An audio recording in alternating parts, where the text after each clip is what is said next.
सुनावणीने साधला डाव, रुचिता मागते करणकडे पॉवर की साठी भीक। बिग बॉस मराठी सीझन 6 सुरू झालेला आहे आणि सुरू होताच बिग बॉसच्या घरात राडा आणि कल्ला बघायला मिळतोय आणि या सगळ्यातच बिग बॉस मराठी सीझन 6 च्या येणारा एपिसोड खूपच धमाकेदार असणार आहे, ज्याचा नवीन प्रोमो समोर आलेला आहे, ज्यामध्ये आपल्याला बघायला मिळते की बिग बॉस रुचिताला म्हणतात की पॉवर चेंबर मध्ये येण्यासाठी तुम्हाला पॉवर कीची गरज असेल आणि ती की आता आहे करणकडे आणि त्यासाठी करणला ती की मागण्यासाठी रुचिता बाहेर येते। त्याला म्हणते की करण मला कीची गरज आहे, तू मला पॉवर की दे, पण करण मात्र साफ नकार देतो। करण म्हणतो की मी तुला की देणार नाही। त्यानंतर रुचिता त्याला म्हणते की करण ॲटलिस्ट माझ्या स्वप्नांसोबत खेळू नकोस। रुचिता त्याला मनवण्याचा, त्याला समजावण्याचा पूर्ण प्रयत्न करताना दिसत आहे, पण करण काही तिची गोष्ट ऐकत नाही आहे। करण म्हणतो की तू बिग बॉसला सांग करणने माझी चावी घेतली आहे आणि मी ती काही चावी तुला परत देणार नाही। इकडे हात जोडून विनवण्या करता करता रुचिता त्याला म्हणते की मी तुझ्याकडे भीक मागते, माझ्याकडून चूक झाली, पण मला पॉवर की परत दे।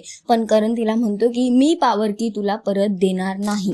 आता बघणं फार महत्त्वाचं असणार आहे, रुचिताला करण ही पॉवर की देणार का आणि सोबतच पॉवर चेंबर मध्ये रुचिताची एंट्री होणार का, हे सगळं तर आपल्याला येणाऱ्या वेळेतच कळेल। तर सध्या तरी हा एपिसोड खूपच धमाकेदार होणार आहे। तुम्ही किती इंटरेस्टेड आहात बिग बॉस येणाऱ्या एपिसोडसाठी आम्हाला कमेंट करून नक्की सांगा आणि अशाच टेलिव्हिजन अपडेट्स आणि बिग बॉस अपडेट्ससाठी टेलिगप्पाला लाईक, शेअर, सबस्क्राईब नक्की करा।